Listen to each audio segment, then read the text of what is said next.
Okay, very happy to be joined today by Sam Patterson, who is back September 6th, Paris, France, taking on Trey Waters.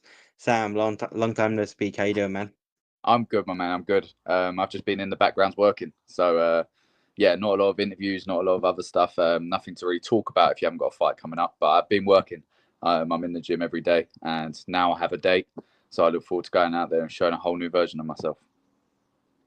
Yeah, there was some weird. You mentioned obviously the date there. There was some weird talk over the summer where people were saying you might be on International Fight Week. I don't know what happened there, but I mean now we've got the date, so pretty Yeah, I good, I see. feel, right? Yeah, I see everyone talking about that, and I was thinking, man, I would love to be. Like, it's not like I didn't want to be. I had enough. If I would have had enough time, I would have been on it. And where everyone was putting out, I was thinking, does everyone know something I don't? Am I meant to be fighting? But then, yeah, it was all just fake news. And here we are now, September 6th, ready to go out there and perform again. Yeah, we were just talking about this off camera, but the last time you and I spoke on camera was right after the Contender Series, right before the UFC debut, when I came down to Crossface. A lot of ups and downs since then, more ups than downs recently, let's say. But yeah, I do want to start with that move to welterweight. Obviously, it's been very successful. The results in the cage speak for themselves. Was it always a plan for you to make that move at some point? No, we thought Right, obviously. but you're still big. Say again, sorry. Say that in bit again.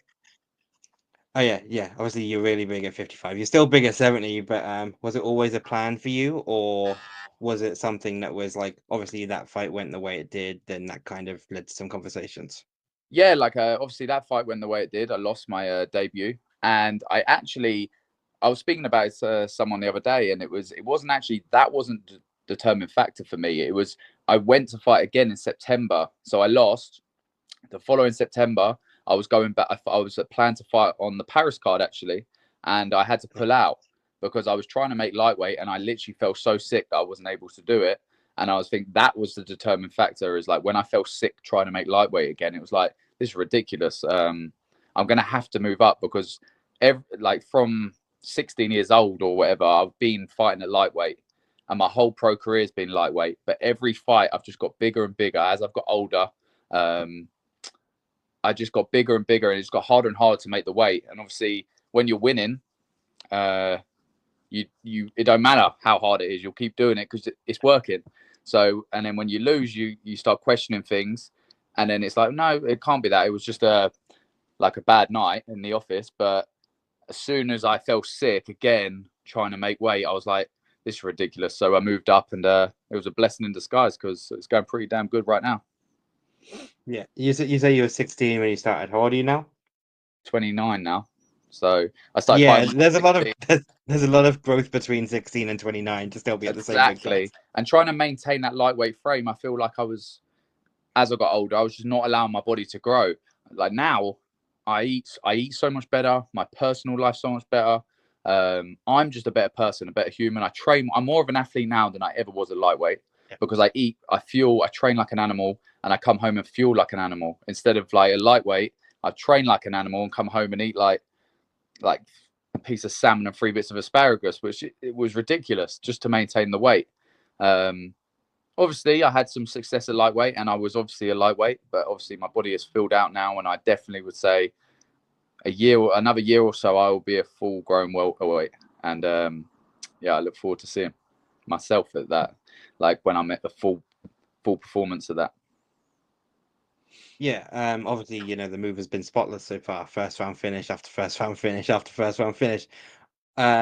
You say obviously you're feeling better there without having that extra cut. Are you feeling better in the gym as well? Like that step quicker, that step more powerful? Yeah, like I said, I'm more of an athlete now.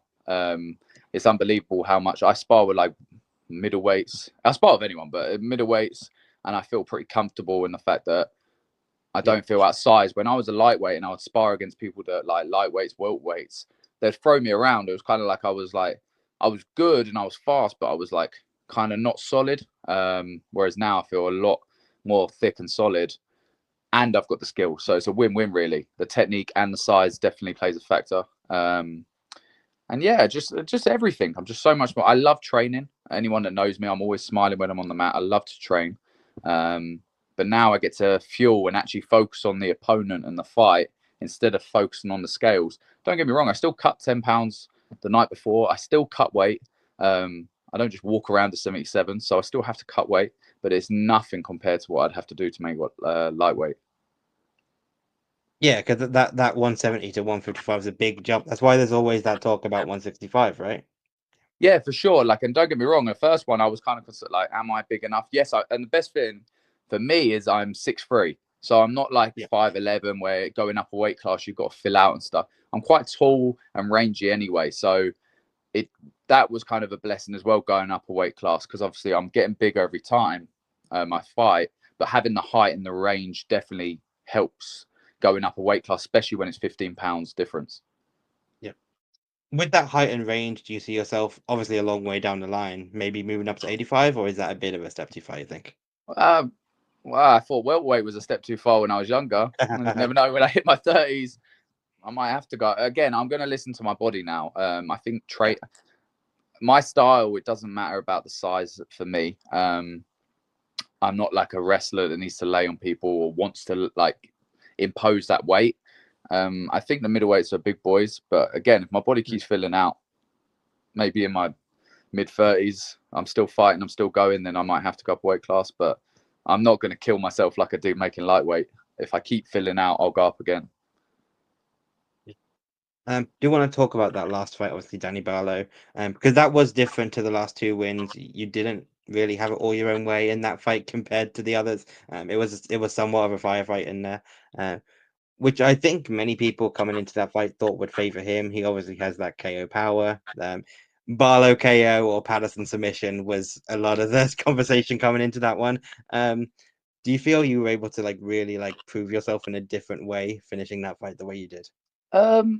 I don't think I've got to prove myself at all yet. Like, they've all been in Yeah. the first round, so I don't think I've really got to show my full skill set as of yet, which is probably a blessing, really. But Yeah. yeah, I got to show another side of my game. If you haven't watched my previous fights before the UFC, I was the other side. I was the striker in Brave, fighting wrestlers and grapplers, Yeah. and I was knocking them out. And then now I'm in the UFC. I've got 2 submissions. I'm the grappler, knock it like lucky to knock out Danny Barlow. It's not the case. I've been saying this probably like a broken record, but I pride myself on being a mixed martial artist, and I'm in this game. If I was just a grappler, I would go into just grappling. If I was just a striker, I'd just go into striking. I started in mixed martial arts when I was 14. I am a mixed martial artist today. So I can do it all. And whatever presents itself, I will find the finish. I think it does depend on their style. Whereas again, Kiefer was a striker. He was a brawler. I see the opportunity to put him down and submit him. I done it. Danny Barlow is a striker. More technical striker as well, and I was able to find the shot to rock him and then put him out. So I think I'm a complete mixed martial artist, but it depends what they give me. And on the night, I'll find a finish. That is something I pride myself on. I'm not really one for going for decision. I'm not trying to win the rounds. I'm trying to finish the fight. That's what I'm trying to do every single round. Yeah, of course. With that being said, Trey Waters is the next guy up. 2 fights in the UFC for him, both decision wins. What stood out about him from maybe anything you knew before getting the name, and then having obviously done the work on him now since getting the name? What are your thoughts on what he brings to the table? Yeah, he's solid. I think everyone at this level is like legit, you know. So Yeah, I being ready, I've just got to be the best I can be on the night, and I think that'll be enough. He's 6'5". It's very rare that I fought someone actually taller than yeah, me. Normally, I'm the tall guy, or I fight people that are around my height. But he's 6'5". He's tall and rangy. So, yeah, it's going to be kind of interesting. I think that's the biggest thing that stands out. But he's good. From what I've watched of his fights so far, my coaches have seen, he's a good level striker. He likes to counter strike, being the taller fighter. But I'm not exactly 5 foot nothing. You know, like I'm pretty tall myself, so it's going to be a good match. yeah. And like you say, you're working with middleweights. I'm sure you're used to getting reps with taller guys in there as well. You'll be surprised, you know, like finding someone that's 6'5" is actually pretty difficult. Don't get me wrong, there's welterweights, there's tall people I'm sparring with, and I've got tall, rangy people, but 6'5" is pretty hard to come across. Yeah, And I've actually got longer reach than this guy. And it was kind of the reverse when I fought Danny Barlow. I was taller than Danny Barlow, but Danny Barlow had longer reach. Whereas this fight, this guy, Trey Waters, is taller than me, but I've got longer reach. So I don't think it's going to play much of a factor because we're both quite tall. But yeah, man, he's dangerous. And I look forward to the test. Yeah, obviously both of you on good win streaks, good form. How far outside the top 15 do you see this fight being? With a win, is that what you're going to be looking for, or do you think maybe the powers that be would want one more from you outside the rankings?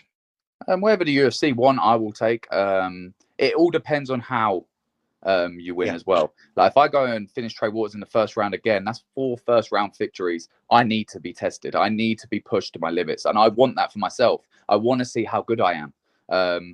If it's a 3-round war, maybe I need one more before getting into that top 15. I think the finish does make a factor, play a factor. I'm going out there to finish Trey Waters. That is the bottom line. You look at my previous fights, I find the finish. I'm going out there to try finish him. And if I do finish him, then I am looking for that step up in competition. If that's someone just outside the top 15, that's fine. One more, and then I'll be in the top 15. But yeah, all my focus right now is on Trey Waters. 6 more weeks, I'll focus on him.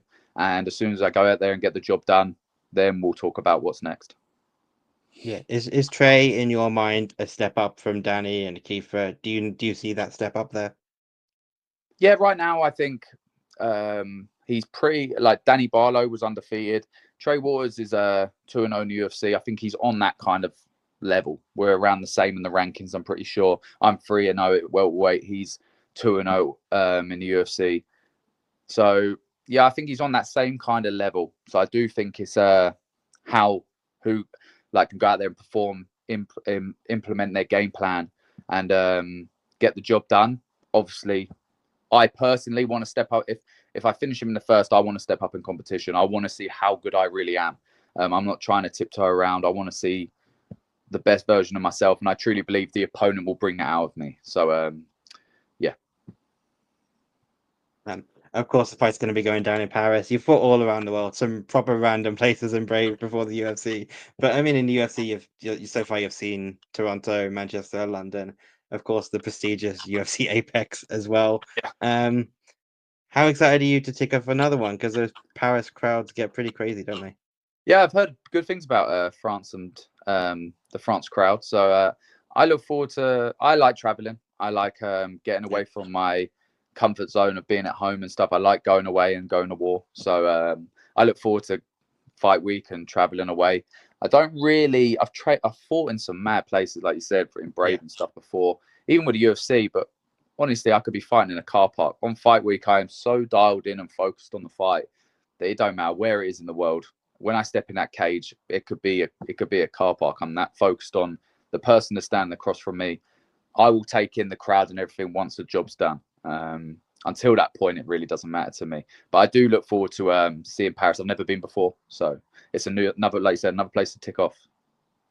Yeah, just as you were saying that, I've got your typology here as well, and like I just clicked on a couple of those Brave cards. You're looking at Jordan, Belarus, Russia. I mean that's wild. Yeah, and it's like I'm quite good with that, like traveling away, different time zones, different food. Yeah. Paris isn't too bad. It's literally an hour Nah. flight away for me. It's nothing really, an hour time difference. Um, yeah, it's pretty close to be honest. So we'll see. Yeah, of course. Um, and yeah, it will have been by the time we see you in the cage in Paris 6 months since that Danny Barlow fight. I know. I mean, that's a lot. That's a little longer than you would have liked, but I guess that's the time you're really able to focus on yourself and develop. Yeah, What is going to be different about the Sam Patterson in September from the guy back in March? and that's the blessing. That question, the blessing in that being 6 months apart, I wouldn't ask for. Been asking to fight. Like, don't get me wrong. I try to see the positives in everything in my life. So I don't dwell on I've been sat on the sidelines for 6 months, blah blah blah. It's more I've been in the gym working for 6 months. So you're gonna see a whole new version. The person I was 6 months ago, I'd kill that guy now. So I am constantly improving. And I look forward to going out there and showing another level. I like it when I fight and people go, that's the best Sam Patterson we've seen. Because that's what I'm doing. I'm in the gym improving every single day. So if they give me 6 months, if you give me 2 months, you will see a new version of me. Obviously, every fight's been unfortunately 6 months, especially with first round victories and pretty relatively no injuries.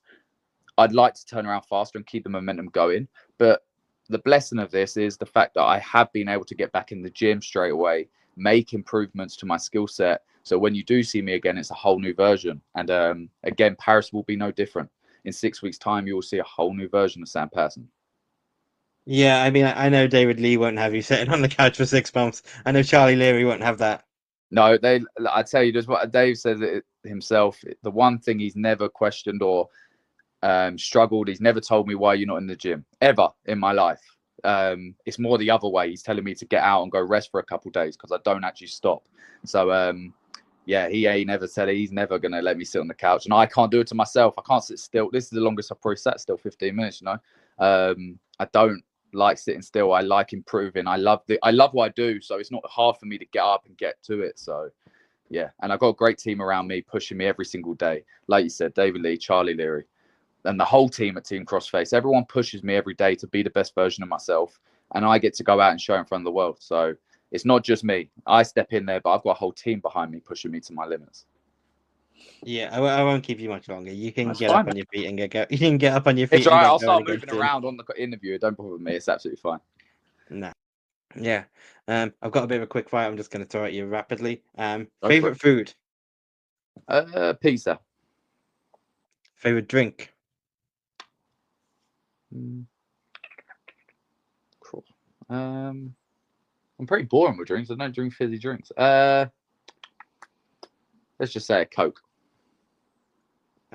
What's your go-to breakfast? I have the same breakfast for the last probably 8 years. I've had the same breakfast. I have a banana pancake. I make it 4 eggs, oats, banana, cinnamon, dash of milk, put it in a pan, flip it, add the almond butter and jam. Bosh. That's what I have for the last 8 years. Every day, without fail. Every day. No doubt. Like, that's what I have. Favorite movie?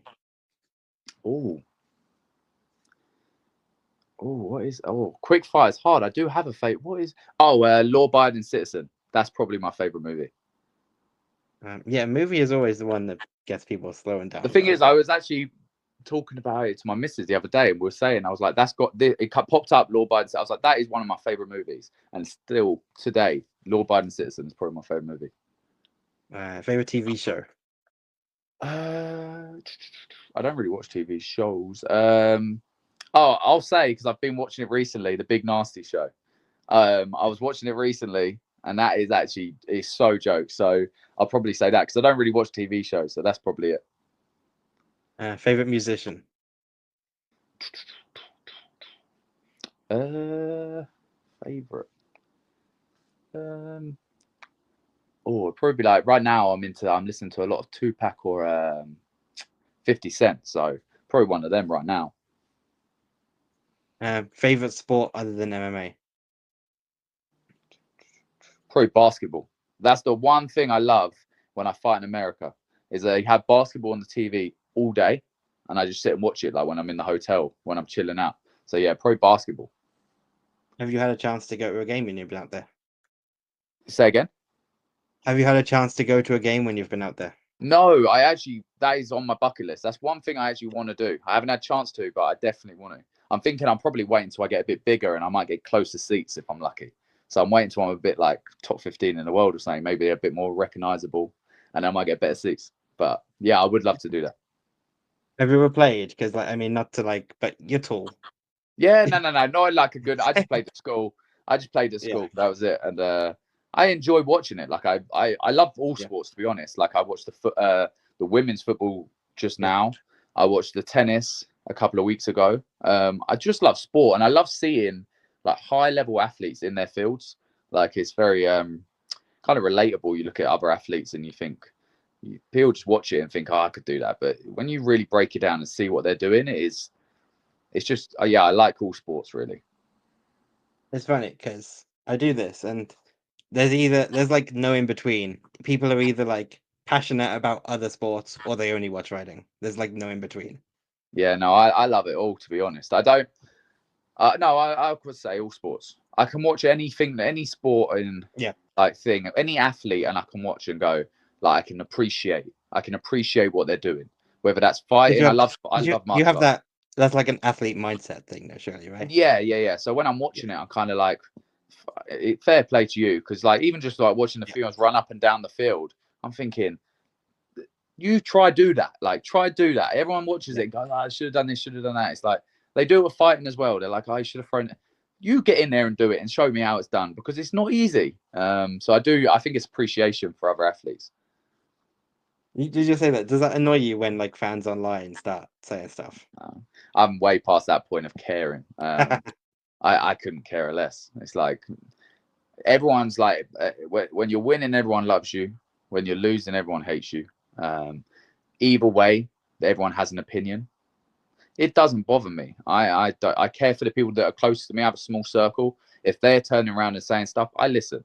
Everyone else, I kind of just, I can laugh it off. It doesn't really affect me in any way. I appreciate it, because without hate, without people talking about you, you're not relevant. So yeah, I appreciate it, whether it's positive or negative. I'll turn into a positive regardless.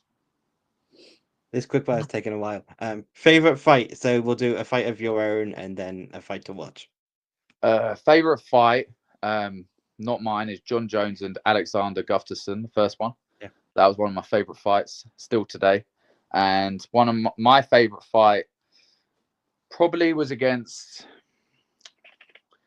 probably against Kean Cowley. Was probably one of my favorite fights in the fact that when I was in there, I felt like I was in the Matrix. I felt like I was in like this flow state where nothing could hit me. I see everything coming in slow-mo. And I think a lot of fights talk about this flow state, and I've won fights not been in that flow state, but when you're in it, honestly, you think you're like Neo out the Matrix. It's incredible. That Kean Cowley fight's interesting because you fought in Saudi Arabia before everyone fought in Saudi Arabia. Yeah. Before it was like the thing. Yeah, no. It was another place to tick off, like it's pretty cool to go to these places. Again, fight week, it doesn't really matter to me. If I'm in a situation now, fortunate situation that I can stay in these countries and actually enjoy them. Like after a fight, I'll stay with my missus in these countries and actually enjoy a bit of what, like go out and be a tourist and see things. But back then it was just, I had no money, no nothing. I was there to do a job. And in fight week, I try to go for walks and stuff, but I'm so focused on the fight, it really didn't matter to me. So all these countries, I kind of not regret because I don't regret anything, but it's like I'm just lucky now. Let's just say I'm very fortunate now that I'm able to stay in these countries for a few days and actually be a tourist and go see things in these countries. But early on in my career, I wasn't. I had no money, no nothing. I was just on the grind trying to get to the top. So I didn't get to see a lot of the countries, unfortunately. Do you have any plans in Paris after the fight? I think I'm staying for a couple of days with my missus, just to have a look around and see the place. Yeah. If not, I'm going to come home and then go away for a week or so. But to be honest, I leave that to her. I let her sort it because I don't see past the fight. That's how focused I get. Nothing in my life matters apart from September 6th, the 15 minutes in that cage. So I'll let her decide if we're staying for a couple of days and stuff. I'll happily do it, but up until the fight, nothing matters to me. Nothing else. Yeah, I'll be in Paris about a month after the fight, unfortunately. So Oh, didn't time it perfectly, unfortunately, this time no. around. For Yeah. holiday, I'm guessing you're going for holiday, Yeah. or yeah, nice. Have you been before? Yeah. Is it Yeah, nice? I like Paris. Paris is Okay. nice, yeah. Good. Cool. Favorite fighter? Favorite fighter? Well, I don't have a favorite fighter right now. Would probably be Terence Crawford, and that's not going down the MMA route. I actually like watching him box. Yeah. I'd love the opportunity to go watch him versus Canelo the week after mine. He's probably my favorite fighter right now. You gotta talk Dana. You gotta talk Dana into letting you get some tickets or something. Oh, if he did, I'd buy. I'd definitely after the fight book something. I'll book a flight to Vegas and I'd go watch that. That would be incredible. But he's probably he's definitely my favorite fighter right now. Favorite submission to practice in the gym? The one everyone will laugh because I do it so much. The guillotine is my style of guillotine is brutal for everyone I train with, but that's probably the one that I get the most because it's just there. But I've got so many. I don't want to give all my secrets away, but Yeah. people that I train with know the amount of submissions that I've got that I haven't got to show yet. And I look forward to the more fights I have, the more opportunities in the cage I have. You will see a lot more of my game, that's for sure. Yeah, Gilly's kind of a safe one to give away because like you've got a few Gillies on your record. People know you can do that. There's no hiding about it, to be honest. I've got and my style, like the power guillotine I use, it's not the same as anyone else's guillotine. So it's it's different when it's on. There's no getting out of it. But I've done it to enough people now. There's no point me sitting there hiding about it. So I don't mind saying. Yeah, that clip's gonna that's gonna go perfectly after the clip when you guillotine this guy. Yeah, the guy's tall and rangy as well. He's got a good guillotine, I see. So he's I might have to set something else up. Who knows? Yeah. Funniest person you've met in MMA. Sorry, you cut out on that one. Say again. The funniest person you've met in MMA. Oh, in MMA, I would have to say funniest person would have to be David Lee. I will give him that. He's getting on a bit now with his jokes. I've heard him so many times, but he's pretty funny. Prime David Lee. I'll give it to him. All right. Best piece of advice you've been given. Last one. Oh, it's a good question. Don't really. I've been given good advice. Oh, a good bit of advice I was given: always put money away for your taxes. Whatever you earn, put money away. Put 10%. It started off with 10%, and it's like always put a bit of that money away for your taxes. That was probably a great bit of advice I was given, and it still stands today because everyone gets taxed. So, yeah, put some money away for your taxes. Yeah, that's smart. That's smart. I know everyone was expecting something probably fight related, but the truth is, it's normally fight related. To be fair, yeah. I've been giving some great advice in fighting, but I'm gonna say the taxes is the first thing that comes to my head. So, pay your taxes. Yeah, that's good advice. To be fair, yeah. Yeah. As I want to thank you for taking the time today, Sam. Very excited to watch you September 6th in Paris. That's when people can see you next. Give us the hard sell, just finally. When yourself and Trey Waters step into the cage, what can the people expect? They can expect war. That's what I prepare for, and that's what I go out for. Every single time I prepare for war.